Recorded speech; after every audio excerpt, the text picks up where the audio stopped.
Assalamualaikum warahmatullahi wabarakatuh. Sahabatku seiman yang dirahmati Allah. Nama Abu Lahab merupakan salah seorang paman Nabi SAW.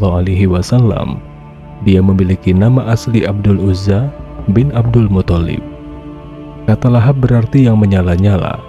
Julukan itu disematkan karena ketika kecil dia dikenal dari wajahnya yang tampan dan tampak cerah merah merona. Berbeda dari paman Nabi lainnya, misalnya Hamzah atau Abu Thalib yang begitu membela Nabi, Abu Lahab justru sebaliknya sangat memusuhinya. Dia bersama dengan istrinya yang bernama Arwa binti Harb bin Umayyah yang merupakan salah satu penentang kuat bagi Nabi Muhammad SAW. Nama populernya adalah Ummu Jamil. Dia putra dari Harb, pemimpin besar suku Quraisy di kala itu. Tidak jauh berbeda dengan suaminya, sang istri juga dikenal bengis kepada Nabi Muhammad SAW. Berbagai aksi jahat mereka berdua lakukan demi menggagalkan dakwah Rasulullah Nabi Muhammad SAW. Mereka berdua menjadi rintangan yang berat karena masih terhitung keluarga dengan hubungan darah paling dekat.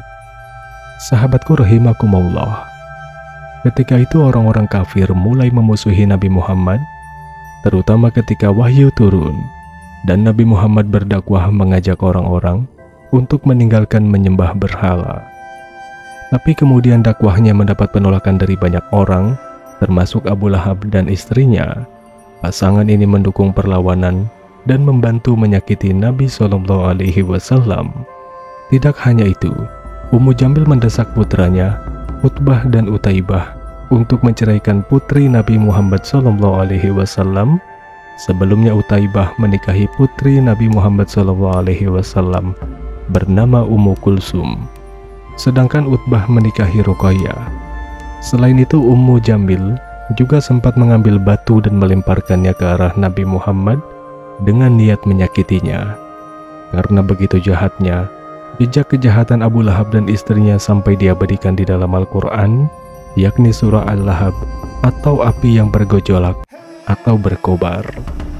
Meskipun Abu Lahab tampan dan masih keluarga seorang nabi akhir zaman, bukan berarti Allah Subhanahu wa Ta'ala memuliakan dirinya.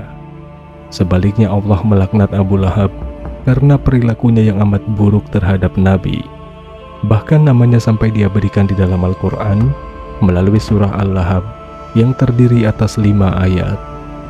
Abu Lahab tinggal di kaki gunung yang kini dinamai sesuai dengan namanya, yakni Jabal Abu Lahab atau Gunung Abu Lahab.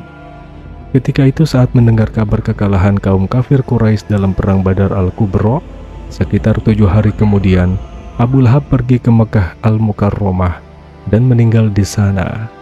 Kemudian dia dikuburkan di kaki gunung Jabal Abu Lahab.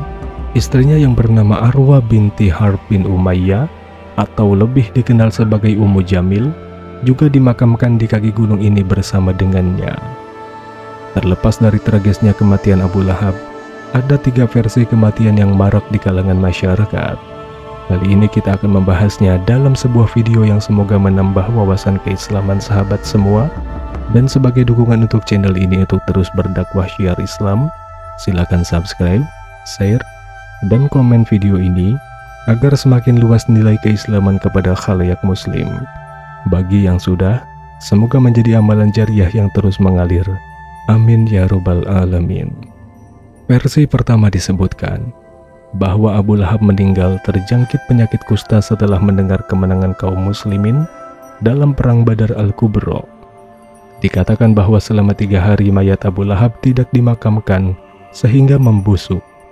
Tidak ada satu orang pun yang berani mendekat, hingga akhirnya bau busuk dari mayat Abu Lahab semakin menjadi. Akhirnya kaum Quraisy menggali lubang untuk mengubur mayatnya.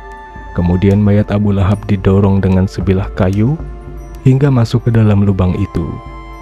Dari jarak yang cukup jauh, orang-orang Quraisy melempari mayat Abu Lahab dengan batu, hingga mereka yakin bahwa mayat Abu Lahab benar-benar telah tertutup rapat oleh timbunan batu itu, karena mereka tidak tahan dengan bau busuknya. Versi kedua menyebutkan bahwa penyebab penyakitnya karena hantaman benda tumpul yang dilakukan oleh Ummu Fadl yaitu istri Sayyidina Abbas. Dirinya sangat marah karena sang budak Abdul Ra'fi dipukul Abu Lahab setelah gembira atas kemenangan muslimin.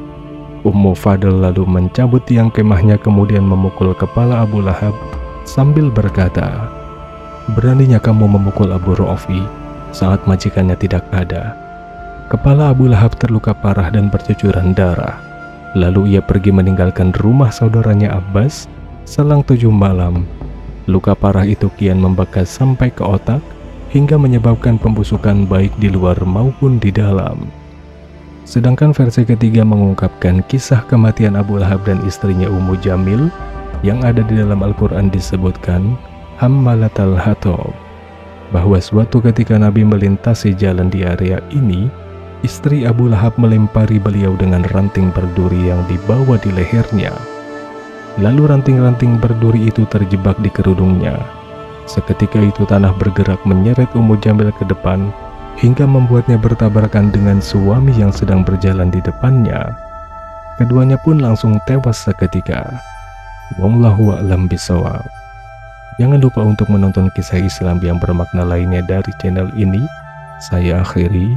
Wassalamualaikum warahmatullahi wabarakatuh.